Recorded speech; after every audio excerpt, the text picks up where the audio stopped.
기러기 라이더입니다. 오늘은 제가 바이크를 타기 전에는 외골수 바이어민이었던 것 같아 그 시절로 돌아가 제가 생각했던 바이어민의 생각을 유튜브로 제작해봤습니다. 제가 두 바퀴 탈 것을 처음 접한 시절이 30대 중반 MTB 자전거를 타기 시작하면서입니다.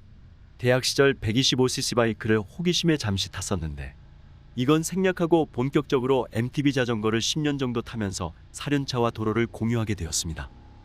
현재 나이 50쯤에 현직 방송국에 근무하면서 바람직하지 못한 바이옴에 대한 홍보도 못하면서 부끄러운 시절 15년 전 35살로 돌아가 사륜차를 타고 다닐 때 바이크를 바라본 시각에 대해 말씀드릴까 합니다.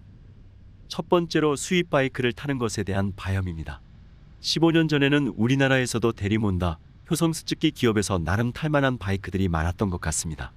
당시 코맥 같은 미들급 바이크를 최고의 바이크로 생각하고 가끔 도로에서 보이면 우리나라도 바이크를 잘 만들고 연구를 많이 하나보다 생각했습니다. 할리나 BMW 바이크를 보면 괜히 비애국자인 것처럼 보이고 돈 많은 사람은 왜 수입 바이크를 타는지 알지 못했습니다.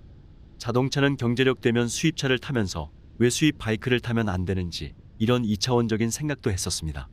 그 당시 저의 바이크에 대한 생각은 레저가 아닌 잠깐 타는 시내발이용 스쿠터 같은 운송수단으로 알고 있었습니다.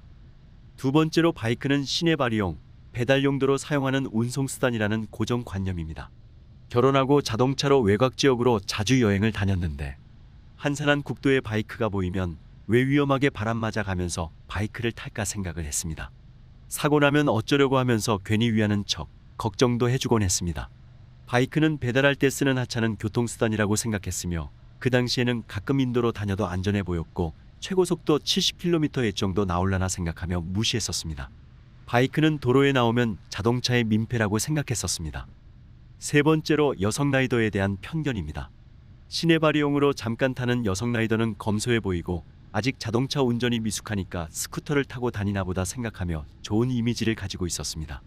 반면 외곽도로에 레저로 타는 여성 라이더들을 보면 참 할 일 없는 아줌마 또는 아가씨로 보이는 것이었습니다.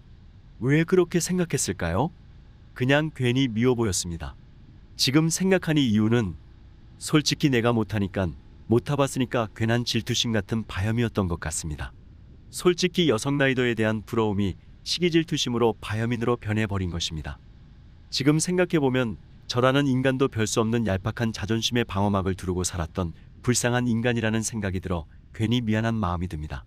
지금이라도 여성 라이더분들께 사과하고 싶습니다. 죄송합니다. 멋진 여성 라이더분들께 용서를 구합니다. 네 번째로 가장 싼 교통수단이라는 편견이었습니다.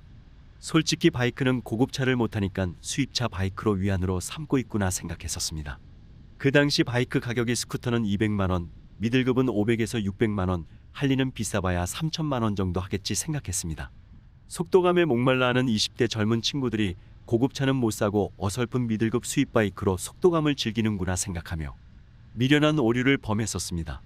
솔직히 그 당시에는 바이크를 우습게 보았고 하차는 탈 것이라고 생각한 게 사실이었습니다. 지금은 바이크에 대한 무지의 끝을 달렸다고 생각하니 부끄럽고 무진장 쪽팔립니다. 바이크가 싸던 비싸던 그분께는 소중한 재산이고 부모님만큼 소중한 친구 같은 존재물일 수도 있습니다. 마지막으로 바이크는 위험하다는 생각이었습니다. 당연히 위험합니다. 도로 위에서는 모든 게 위험합니다. 솔직히 도로뿐만 아니라 살아가면서 실생활에서 위험은 항상 있습니다. 저는 탈 것을 좋아합니다. 패러글라이더, 수상 제트스키 등 몇 가지 취미 생활을 하는데 어떻게 보면 바이크보다 더 위험할 수도 있습니다. 패러글라이더는 돌풍 때문에 위험하고 수상 제트스키는 파도에 얼굴을 한번 맞으면 정신을 잃을 수도 있습니다. 웬만한 자동차도 운전석 측면 충돌에는 답 없습니다.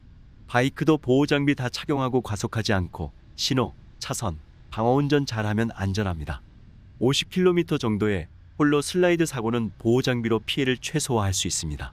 바이크도 지정차로제 폐지하고 자동차와 똑같이 주행하면 사고 위험 현저히 낮아집니다.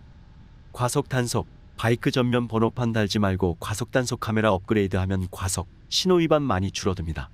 바이크가 내는 세금으로 업그레이드 비용 대체해도 될 것 같은데 바이옴 인식에서 나온 전면 번호판 부착 같은 방법 말고 라이더의 입장에서 생각해 봤으면 합니다.